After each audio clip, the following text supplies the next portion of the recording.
Hello, I'm Dr. Sunny. Welcome to another edition of Rise and Shine with Dr. Sunny Fridge. I believe God's gift to us is life, and our gift to God is how we live our lives. Rise and Shine with Dr. Sunny is an opportunity for me to interview guests who are living their dreams. My guest today has a rags to riches story. She will share how she has turned her setbacks into comebacks, made her faith bigger than her fear, and she continues to live life with purpose, passion, and prosperity. Jeanhee Kang had to rise against and overcome many obstacles to get a high school education. In 1975, she left South Korea and came to America with $40 in her pocket. The 18-year-old Jeanhee hoped to find her second chance at life.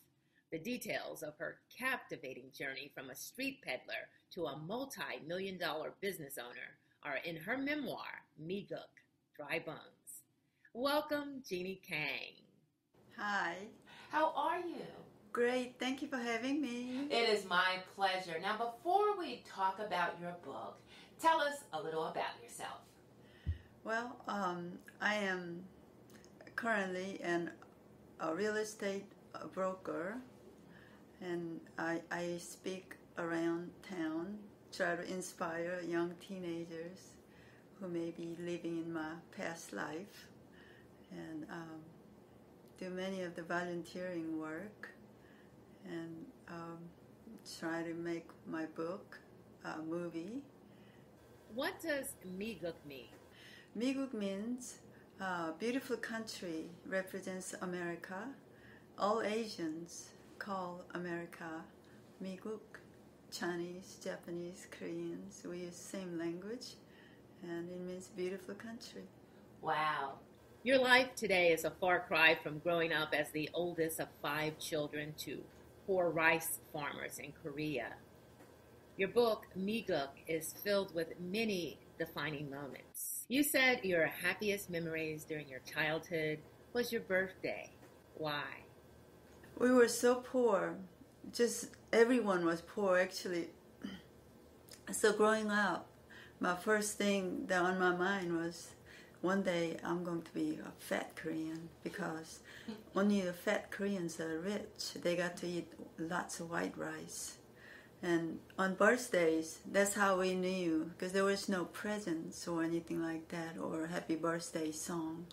It's just that when I sit on the breakfast table, there's all white steamy rice looking right at me. And that's how I knew that was my birthday. And that was my happiest day. You also talk about praying to God as a 5-year-old. We never really had anything to eat. My primary goal when I wake up was find something to eat, because what Mama gave us was just not enough.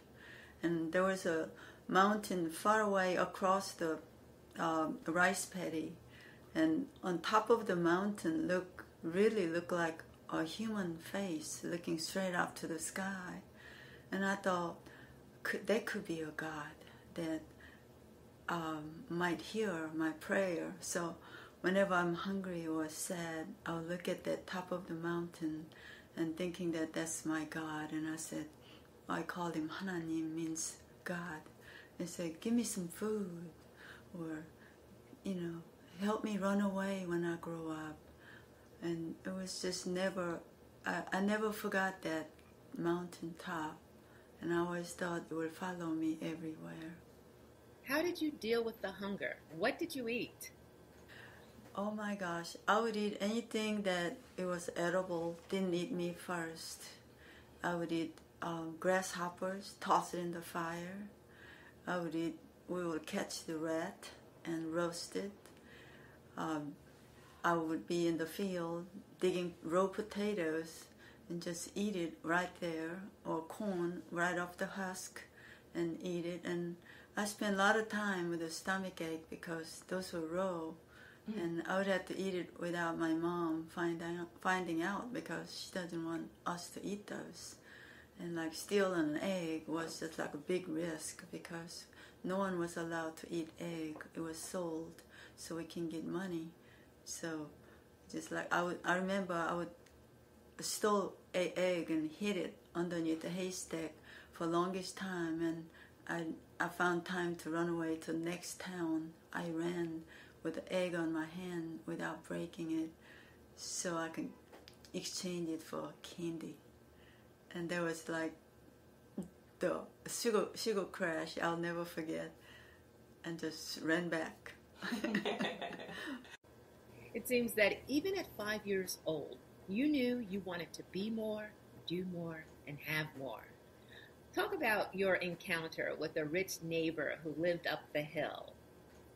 At age 5, I remember there was one man in our small village of a 7 household, and he's the only one got to live in this beautiful big house built with real wood, not like mud like our house with a thatched roof. His house had real roof, and I was helping to plant rice, and I had leeches all over my leg because that was just a part of being in the muddy water planting rice.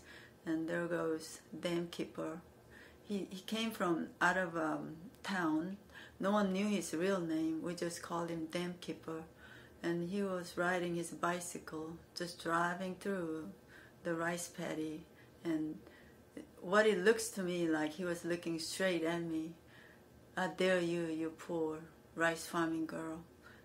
Look at me, I made it. What about you? And he didn't have to speak to me loud. I just heard that, feel like he was talking to me. And I said, I want to be like him when I grow up. So I remember running home fast as I could after I took all the leeches off my leg, and I asked my mama, Mama, tell me about this dam keeper. How did he get that job? And she said pitifully, she didn't even want to answer at first. And she said, he went to high school from city to get that job. And that was my aha moment. It was like a light bulb just landed on my head. I said, that's what I need to do. I need to go to high school.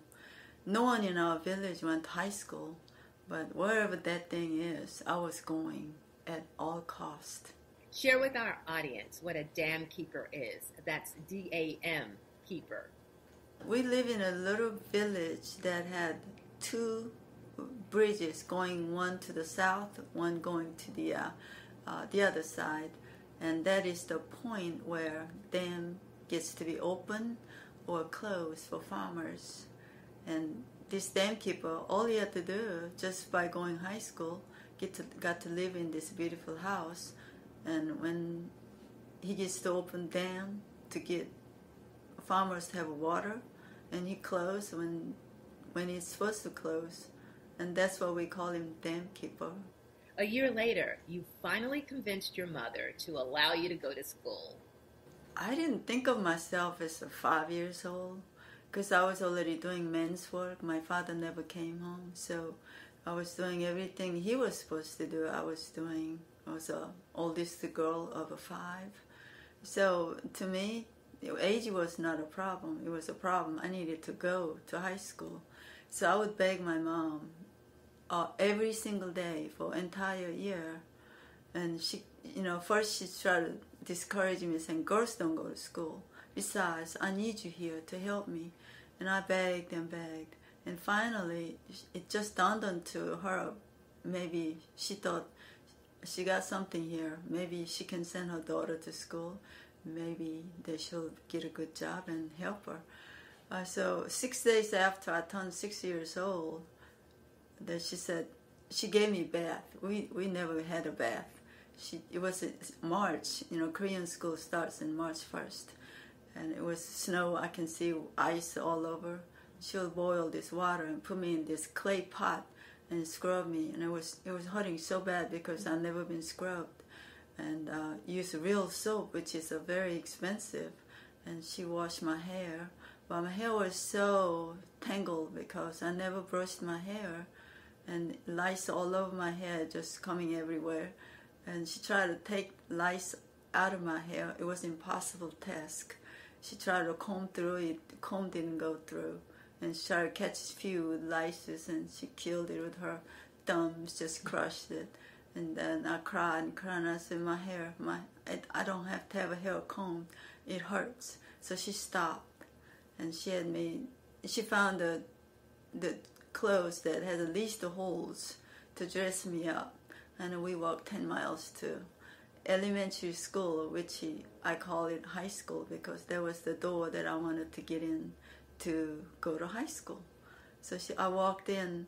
I was the youngest, dirtiest, skanky girl you ever seen. An entire 83 kids, I remember, staring at me, stopped chattering. And I'm like, I'm here. And I'm here to stay. And I didn't care how I looked. What was being in school like? Did you have a hard time catching up to the kids? To me, it wasn't about studying. It was about the idea that I had in my little head that I need to be like a dam keeper. That means I have to be in school. And whole project every day we had to do homework.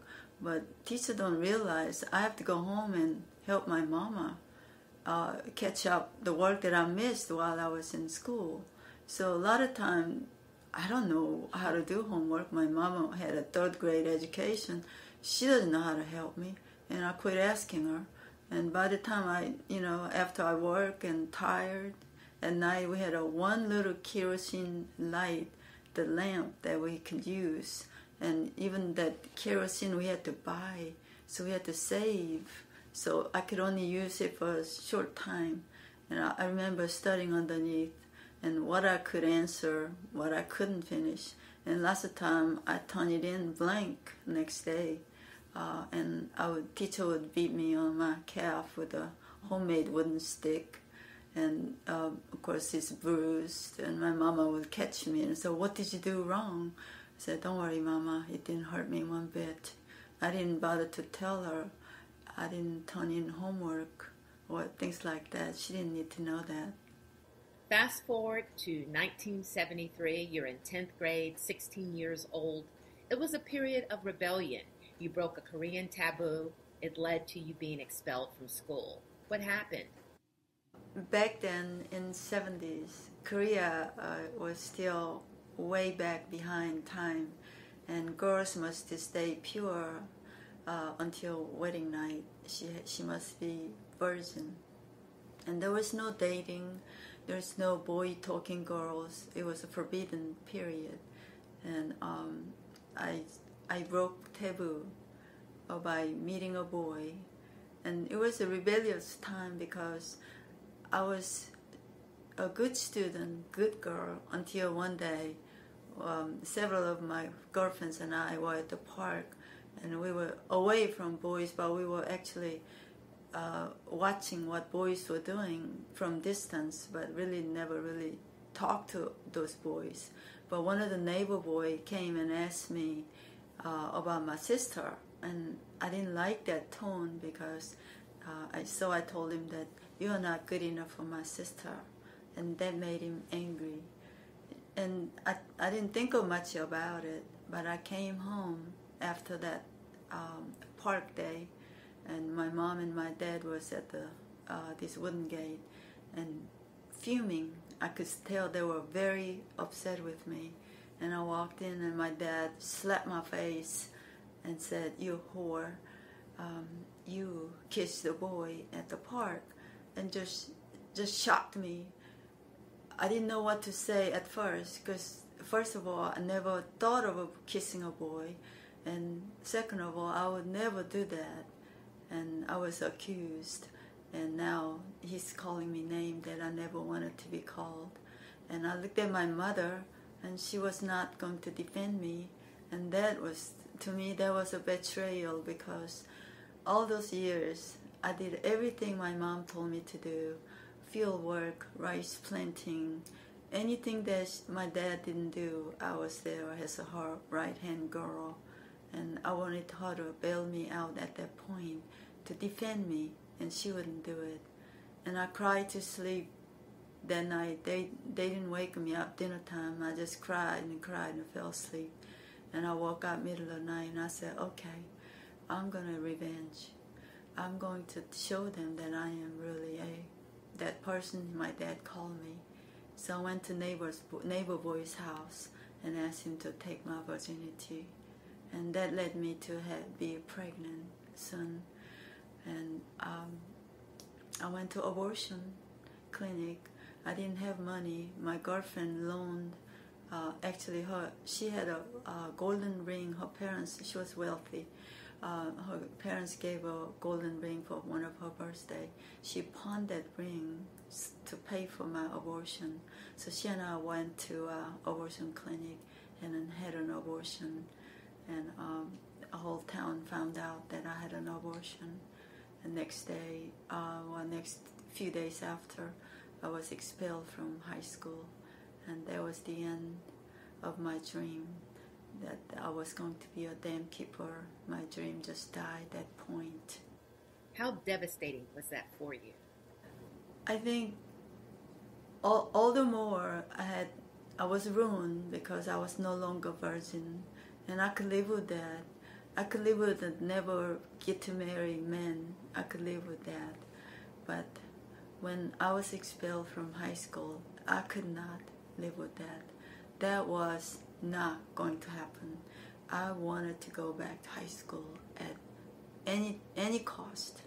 I didn't care what I had to do, and I was going back to high school, but not in Korea, because someone like me that ruined life will never be accepted to high school or a second chance.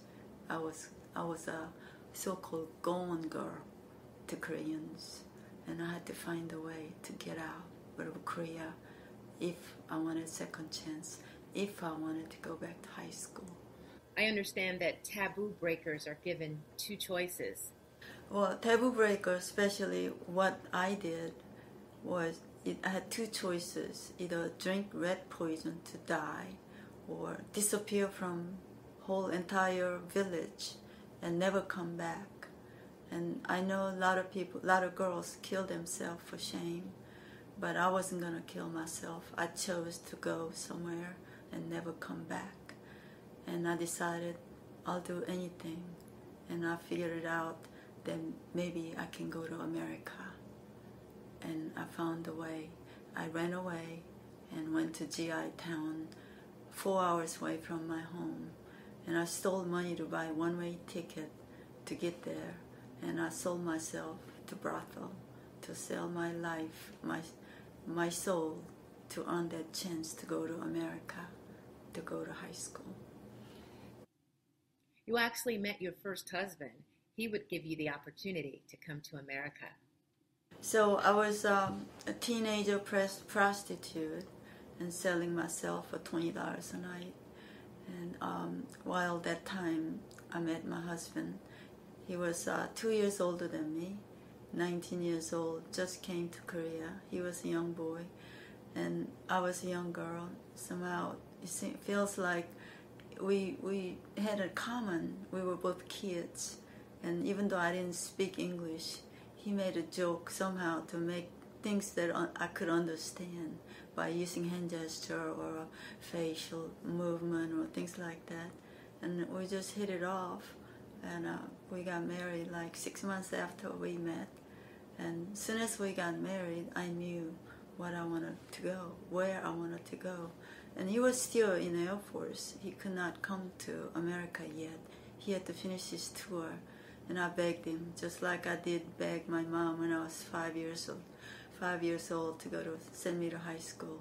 I begged him to send me to America. I want to go to high school. I want to go to high school. And he figured it out. I was never going to stop begging. And he found some money to pay for a plane ticket to send me to his mother's house.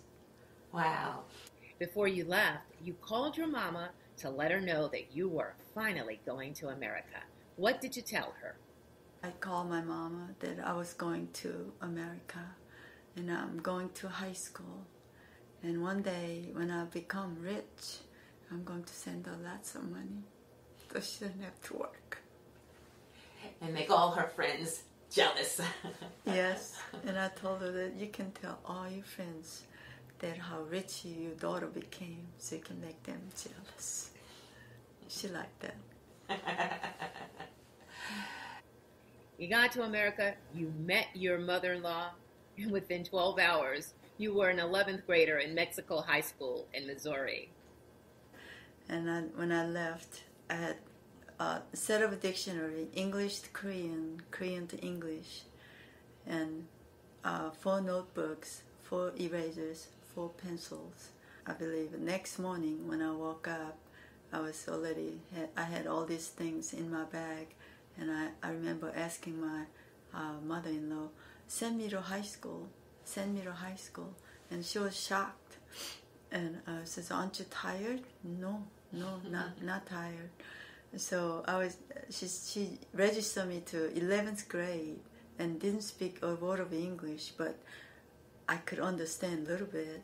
And I remember I was in the wrong page every time, and teachers come and find the right pages.